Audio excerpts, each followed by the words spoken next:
اس زمین پہ ہزاروں سال پہلے مشرق و مغرب پہ حکومت کرنے والا ایک بدترین بادشاہ جو اپنے آپ کو خدا کہلاتا تھا، اس کا نام نمرود بن کنان بن سام بن نوح تھا، اس کا پایہ تخت بابل تھا۔ یہ پہلا وہ بادشاہ تھا جس نے سب سے پہلے تاج اپنے سر پہ پہنا تاکہ لوگوں کو معلوم ہو کہ ان کا خدا نمرود ہے۔ ایک رات اس خدا کہلانے والے بادشاہ نے خواب دیکھا کہ ایک تارا آسمان میں اس طرح سے چمک رہا ہے کہ اس کے نزدیک سورج اور چاند بجھے ہوئے نظر آ رہے ہیں۔ جیسے ہی وہ بیدار ہوا، اپنے محل کے نجومیوں سے پوچھا تو انہوں نے بتایا، تمہاری سلطنت میں ایک جوان ایسا آئے گا جو تیرا مرتبہ دبدبا ختم کر دے گا اور اس تیری حکومت کو نیست و نابود کر دے گا۔ بس نمرود نے ہزاروں بچوں کو مروا دیا اور اس حکم کو نافذ کیا کہ مرد عورتوں سے دور رہیں، لیکن اللہ جو چاہے وہ ہو کے رہتا ہے۔ اللہ نے اپنی رحمت کے خزانے میں سے اپنی خلیل کا ظہور کر دیا۔ تاریخ نے لکھا کہ حضرت ابراہیم کی والدہ جب حضرت ابراہیم کی آمد ہوئی، کئی سالوں تک اپنے علاقے سے باہر رہی اور اپنے بیٹے ابراہیم کو غار میں چھپا دیا۔ تقریباً 7 سال آپ کی والدہ محترمہ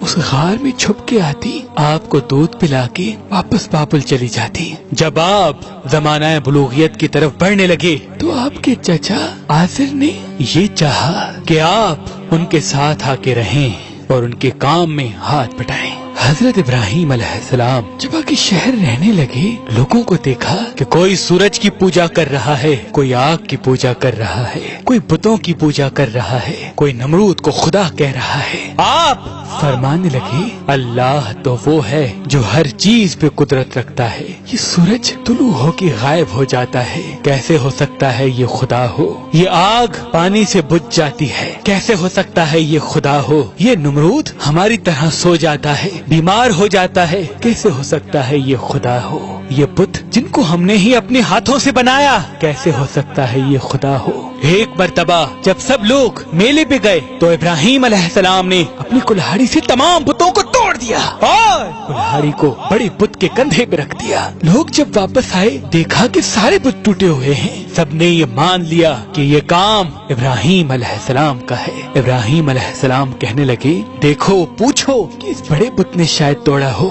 سب حیرت سے پوچھنے لگے کہ یہ بت کیسے توڑ سکتا ہے؟ تو آپ فرمانے لگے، میں بھی تو یہی کہنا چاہتا ہوں کہ جب یہ کسی بت کو توڑ نہیں سکتا تو یہ ہمارا خدا کیسے ہو سکتا ہے؟ نمرود نے یہ حکم نافذ کروایا کہ ایک ایسی آگ جلائی جائے جس میں ابراہیم کو اس طرح سے جلایا جائے کہ لوگ عبرت حاصل کریں۔ 2 سالوں تک لکڑیوں کو جمع کیا گیا اور ایک بہت ہی بڑی آگ جلائی گئی۔ فرشتوں نے اللہ کی دربار میں فریاد کو بلند کیا کہ اے اللہ، ہمیں حکم دے کہ ہم تیری خلیل کو بچا سکیں۔ اللہ نے فرمایا، جاؤ دیکھو، اگر ابراہیم تم سے مدد طلب کرے تو ضرور اس کی مدد کرنا۔